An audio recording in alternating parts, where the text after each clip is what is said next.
Hi, and welcome to the lecture for Chapter 2. In this chapter, we will be discussing consequentialism.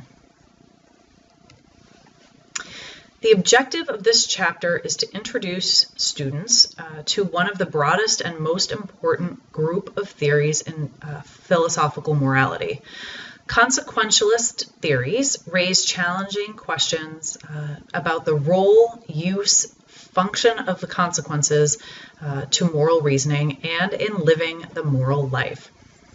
Should we only consider the consequences of our actions? Should we consider the consequences only for ourselves?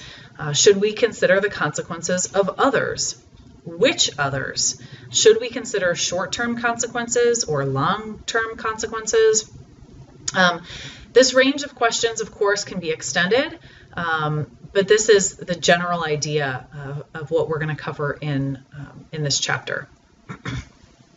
Consequentialist or teleological theories of morality. So one way to think about how to break down theories of morality. We have consequentialist and non-consequentialist theories. Consequentialist theories are concerned with the consequences.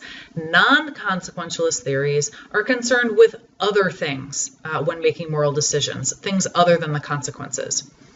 Now, within consequentialism, there are two different major views that we're going to be discussing. If you've taken another philosophy class, there are other views still within the consequentialist branch.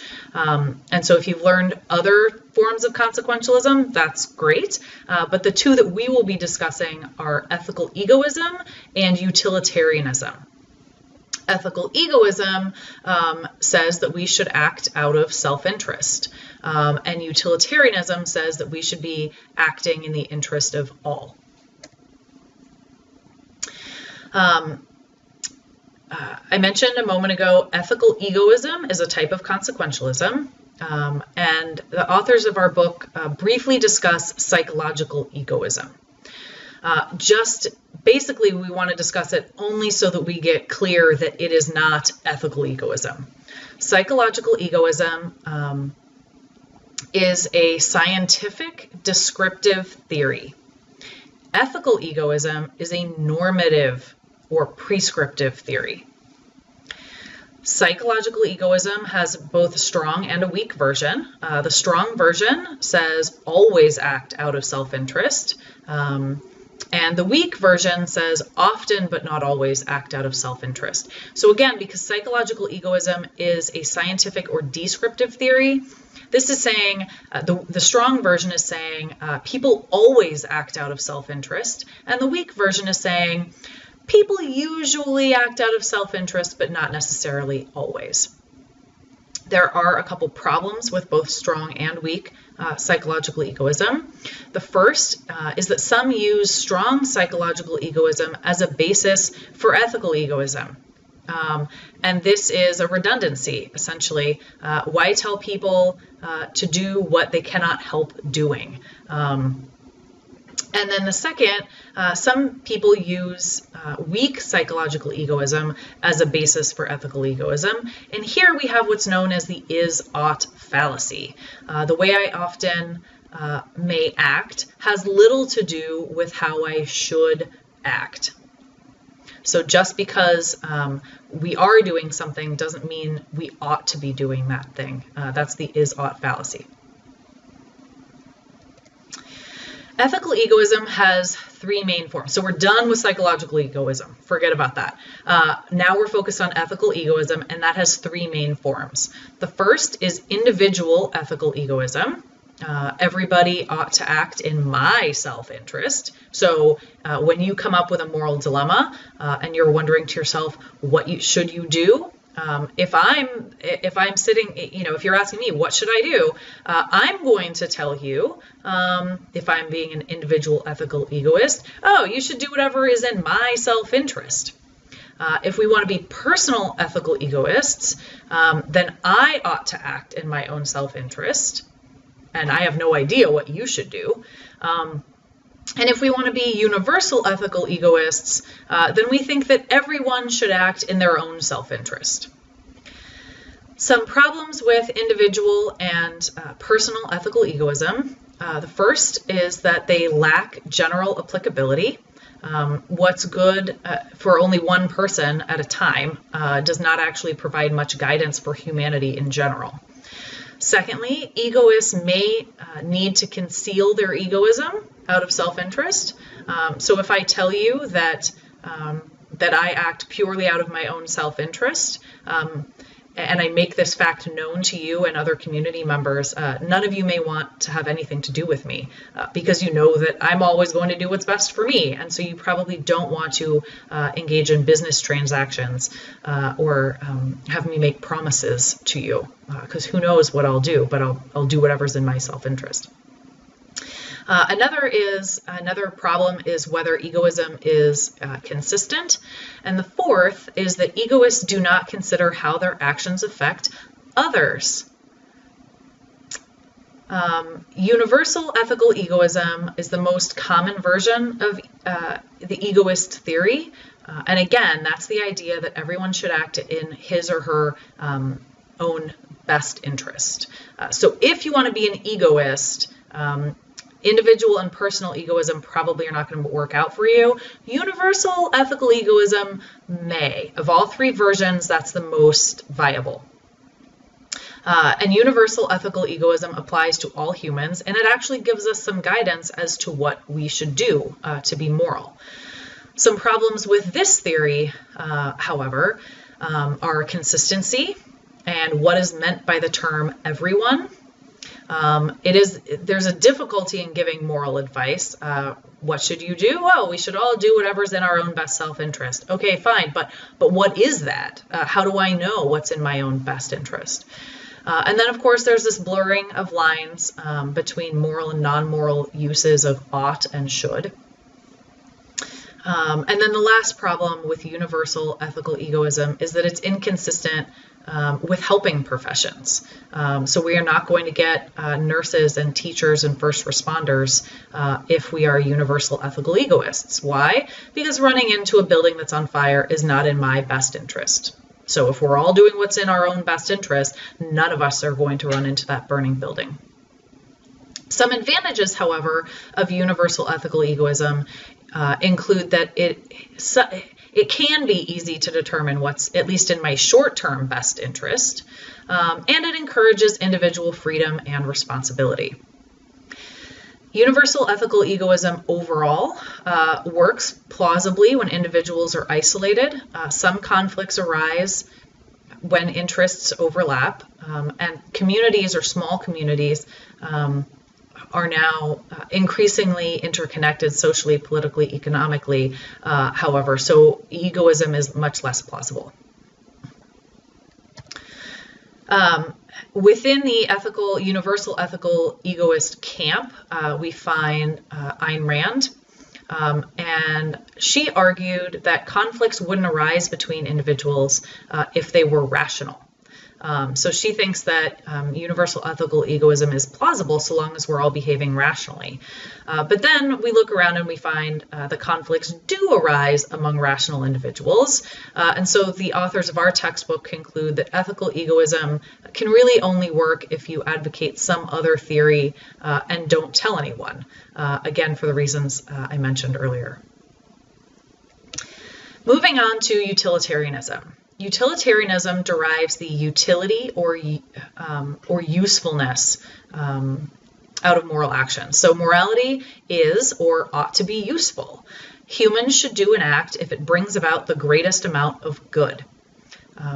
Utilitarianism accepts that all individuals and all situations are different, and so hard and fast rules cannot apply generally to everyone because we're all different and the situations we find ourselves in are different. The most prominent philosophers of the utilitarian theory were Jeremy Bentham and John Stuart Mill. Within utilitarianism, there are two kinds. First, we see act utilitarianism, which says that everyone should perform the act that will bring about the greatest good for the greatest number of people. And then we see rule utilitarianism, which says that everyone should follow the rule that will bring about the greatest good for everyone. Within act utilitarianism, we have the idea that performing the act that will bring about the most good for everyone who will be affected by that act is what we should do to be morally upstanding. Act utilitarians believe that each situation is different. Each individual must try to bring about the greatest amount of good consequences for all involved in this situation at this time. In a different situation, or in this situation at a later time, we might decide to do some other act. Some criticisms of act utilitarianism include the difficulty of determining consequences for others, the impracticality of beginning anew. This is what I call the utilitarian calculus. Because if all acts and all situations and all individuals are different, every time we come up against some moral crossroads and we're trying to figure out what to do, we have to sit down and do this calculus, right? And figure out who's going to be affected and what the consequences are going to be for those affected. And then whether I should do the act depends on whether those consequences for all people affected are going to be beneficial or harmful. And then the third criticism is the difficulty of educating young people if there are no rules or guidelines. So if my son asks, I don't know what to do in this situation, Mom, I'm going to have to tell him, well, you do whichever act is going to be, most beneficial or bring about the best consequences for the most people. And he says, right, but what is that? And I say, I don't know. You got to go do your utilitarian calculus. Rule utilitarianism emerges out of the criticisms of act utilitarianism. So rather than acts, rule utilitarianism believes that everyone should establish and follow rules that will bring about the greatest good for all concerned. So human motives, beliefs, actions, and situations are sufficiently similar to justify setting up some general rules to generate the greatest good. So rule utilitarianism does away with this need to do the utilitarian calculus each time we're at a moral crossroads. Some criticisms of rule utilitarianism include still the difficulty in determining consequences for others. And then if we do set up these rules, are there any exceptions to the rules? And then how do we make sense of those? Another issue for utilitarianism generally is this cost-benefit analysis problem. Is the utility criterion understood as the greatest good for the greatest number always the right thing to strive for? So the objection here, the criticism is that utilitarianism carries the useful aspect of utility too far. A second problem is that are individuals ends in themselves, such that the cost-benefit type of analysis treats individuals merely as a means. Keep this problem in mind for the next chapter, because we're going to talk about Kant and this ends versus means analysis. The third problem for utilitarians is that trying to do the greatest good for the majority may end up harming the minority. So our conclusion about utilitarianism is that although utilitarianism, unlike egoism, does try to consider others, it runs into difficulty determining what would be good for others.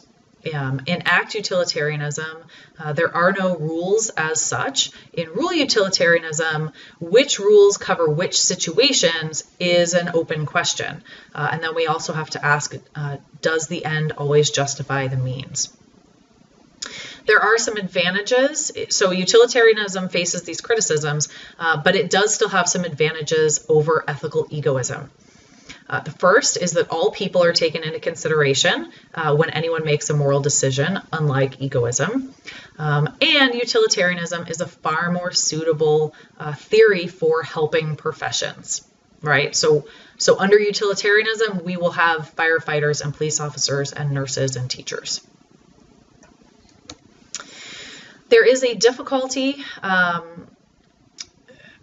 big difficulty with consequentialist theories in general. And so we need to ask ourselves, can we discover all the consequences of our moral decisions in the present? right? So it comes back to this need to do this utilitarian calculus to figure out the consequences.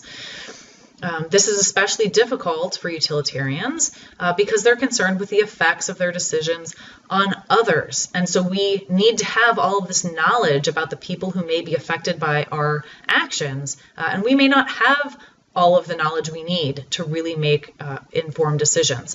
So a couple examples. We can think about the consequences of assassinating an incompetent leader for the greater good. But again, we're probably not going to have the information needed about all of the people who are going to be affected by that action. And a second example is being able to foresee the consequences for dropping nuclear bombs. So that utilitarian calculus in that kind of situation would be really onerous. We saw in chapter 1 Kohlberg's studies. And here we're going to talk about it again. A consequentialist theory that is not a utilitarian or an egoist theory is called care ethics. And care ethics is primarily consequentialist, and the idea here is that men and women think differently, but not unequally. So think back to Kohlberg, and he said that those little girls and little boys thought differently and reasoned, morally speaking, differently regarding Mr. Hines and what he should do in his dilemma. And Kohlberg walked away thinking that women were morally inferior or unable to reason to the level of men. So for Kohlberg, women's moral reasoning, that difference is inferior. For Carol Gilligan, who is the main proponent of care ethics, she says, sure, women's moral reasoning is different. I'll buy that, Kohlberg, but it's equal and equally legitimate to men's moral reasoning. Different answers to moral dilemmas are explained not by inferior moral development of women, but by the tendency for men to focus on justice, rights, competition, being independent, and following the rules, whereas women are naturally more inclined to focus on care, generosity, maintaining relationships, and harmony. So Carol Gilligan says that we need both justice and care. We need to factor in both justice and care when we're making moral decisions. There are some criticisms of Carol Gilligan's theory. One is that it's unclear whether it really is a woman's nature to be caring and a man's nature to be focused on rules or justice.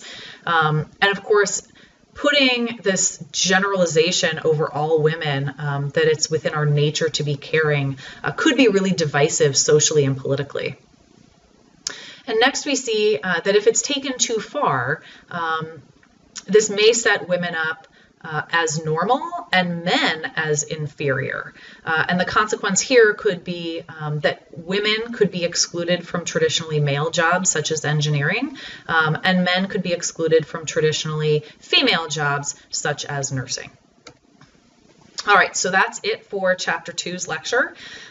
We have covered two kind of major viewpoints of morality, and then talked about consequentialist or teleological theories of morality, including ethical egoism, utilitarianism, and care ethics. All right, that's it.